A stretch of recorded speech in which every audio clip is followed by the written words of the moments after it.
Welcome back, everyone, to the Barely News Crew. It's my birthday. Hey, Yay. I'm Alexis. Happy birthday from all of us to you. This is Peter Martinez, and we bring you the Marvel project Guardians of the Galaxy by Marvel. This came out in 2014 and was another signature hit for the studios. This was another one of Marvel's like, oh, they're gonna fail. They're gonna fail. Oh, they're gonna crash and burn. Crash and burn. And it's funny because it turned out to be, for a lot of people, their favoriteest. Again, look, it's like, okay, Marvel so film. Iron Man was supposed to crash and burn, right? Iron Thor Man. was supposed to crash and burn. Yeah. Captain America. Yes. The Avengers. Yes. Everything So- was supposed to crash and burn, basically. You are correct, sir. And what happened? They all were hits. And There what are happened hits. with this movie? It was a sensation. This movie got praised by Al Pacino, who doesn't actually... Did it really? Yes, do you recall it was reported when it came out, Al Pacino was actually asked about this, and he really, really liked this movie. I think, personally, whenever Marvel tries to go out of their comfort zone and do something a little bit different, that's when they find the most success. It's when they try to do the same thing. It's when they stumble. Like when we look at Iron Man 3 or Thor 2. Or even Iron Man 2. To an extent, yeah. The most generic of their films. It's Yeah. them doing the same thing. And that's when they start to stumble. But when they do things that people for sure think are they going to fail at, Right. that's when they really prove themselves. And I think that's what they like doing the most. And that's definitely what they've said they were going to do for Phase 3. Right. Every film, we want to hit something different. And I think they found their stride. Guardians, to me, really was the movie that sealed the deal. Like, this was the last Yeah. straw. Like, you know what? If you can turn this into a hit,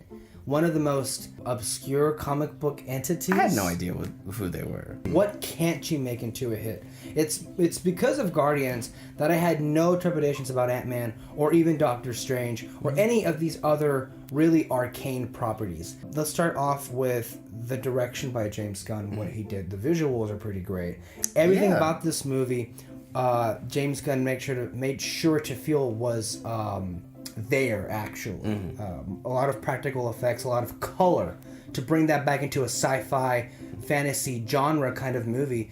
And I think this one fits the description more than any other Marvel movie. Like, when I was watching this, there was so many allusions to the original Star Wars and a lot of inspiration behind that movie into that. Two of the biggest reasons why I was most excited for this film, more so than any film announced at that time, even Age of Ultron, was because one, I had no idea who these characters really were. So seeing something I didn't already know or have an idea of how I wanted it to be was really interesting to me, and it was very exciting. And also at that time, there wasn't the big Star Wars that we have right now. Yeah. In fact, there wasn't, I feel, a really good sci-fi opera film, sci-fi really fun adventure in a long time. And I think people were really longing for that. And James Gunn really loves to call this movie a space opera, which it is. Yeah, it is. They said we have to make work is the two characters that everyone came out loving, which was Groot and Rocket. Can we just stop right there? Because it is amazing to believe that they made us fall in love with a talking raccoon And a tree. talking tree. It talks. Vin Diesel tree. To make that work on screen and make it feel as if it can live in the same universe as Iron Man. To do that, you had to really make these characters feel human. They're all kind of outlaws and they're in for themselves and They're Marvel's versions of bad guy. bounty hunters, pirates, They're that the kind of patsies. stuff. I guess you Exactly. could call them some sort of Suicide Squad. Should we talk about Zoe Saldana? Plain Zoe Saldana. She just plays herself in these movies now. At this point, she just changes skin colors for her roles. Like, that's it. But she works. Chris Pratt. This movie changed his own career. Oh, heck yes. My God. I remember people were like, really? You're gonna pick the chubby guy from Parks and Rec to lead your film? Guardians, Lego Movie. He was also in Zero Dark 30. And then, of course, it all led up to Jurassic World. Yeah. This movie really changed the ball. Now for he's everything. really By the way, hottest actor he was out there. actually casted in Jurassic World before Guardians came out. That's true. I think I saw an interview with Steven Spielberg, and remember he said after Guardians came out, it was such a success. He was happy. He was like, "Oh, like we feel like we were vindicated. Like we were all right. Like this guy's gonna be great." If I had to describe Star-Lord, his character, it's kind of like a mix of the new rebooted Star Trek Captain Kirk and young Indiana Jones. This movie really changed tone. Okay, when we first opened the movie.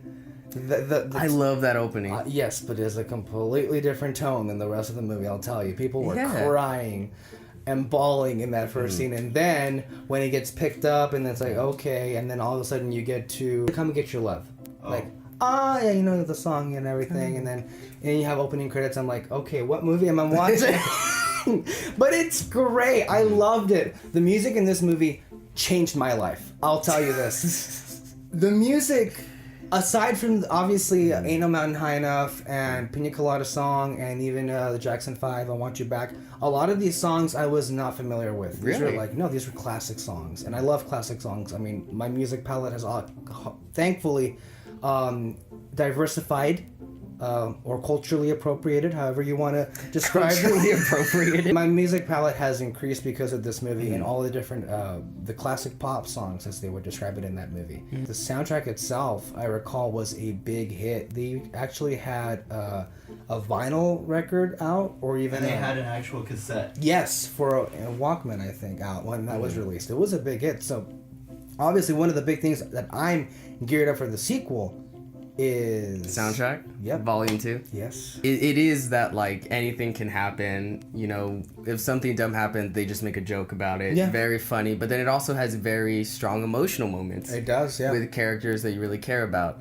and the fact that it's able to go from like all the way at this end of the spectrum to all the way to the other end, and it never feels like weird or out of place, and it doesn't like make sense for you. It's incredible, and you got to really give that to James Gunn and his really unique feel and edge that he gave to this film. Michael Rooker, the same as Zoe Saldana, just plays himself. He's just changing his skin color. Even like light years away from Earth, he's still a hillbilly. When I found you, boy, they wanted to eat you. Ain't no one tasted Terran before. He really has a magnetic personality. You can put him in anything and I'll love it. There are several sequences in here that are kind of like somewhat forced in.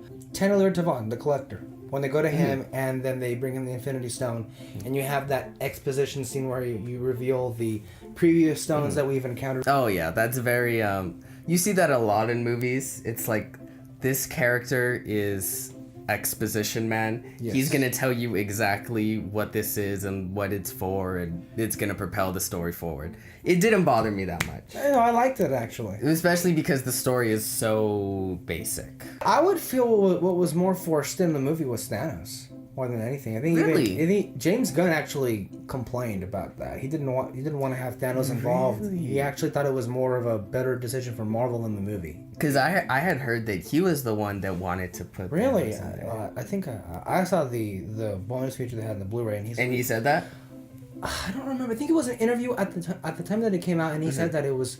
He said it this way: it was better for Marvel more than it was for Guardians to have Thanos included in the movie, which I guess he's right. Yeah. To me, it really flowed together fine. Oh yeah, of course. It was never like, oh, like why are you turning to him? It's kind of taking me out of the movie. Like you don't need this. To me, I was like, no, like it's. That makes I sense. understand it. Yeah. It makes sense. Ronan the Accuser, you find so much more appreciation for him if you see Thor: The Dark World right before it, because compared to like Malekith or something like that, he's actually not that bad. He's still a very bare bones villain, but this I would say is the movie where it worked. Because if he was like just a goofy like jokes and really out there the same as the Guardians, I feel the movie wouldn't gel very well and it would fall apart, because then you can take nothing seriously. They could have taken the whole thing apart. The Guardians works because The Guardians work. Sorry. Because If I didn't do it, he would have done it. yeah, So, I know. The Guardians work because they have Ronan to play off of. He's this serious, overly serious threat. He's a Kree. Yeah, which makes the comedy all the more better. The casting in this movie was great. Great direction. The music was amazing. And just about everything about this movie really changed the game. And I mean, this is what my third favorite movie of the MCU? Probably in my top 3. I'll have to think about it some more. But I absolutely love this film. I think it's the most rewatchable of all of the Marvel films. It's really just a fun time. Like I said, the perfect popcorn film. That's a great example of what you want a summer blockbuster to be. Great, Peter. Thanks for joining us. Isabella News for Place for all things movie news and reviews. And until next time, bye-bye. Bye-bye.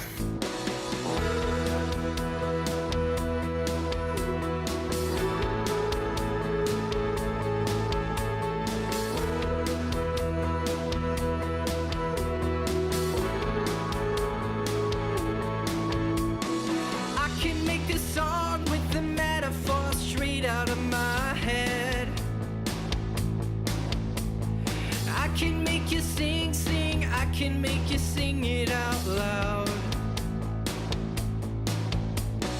I can make you think that there's meaning in the words out of my head. And I can make you weep, weep, 'cause you could relate to them.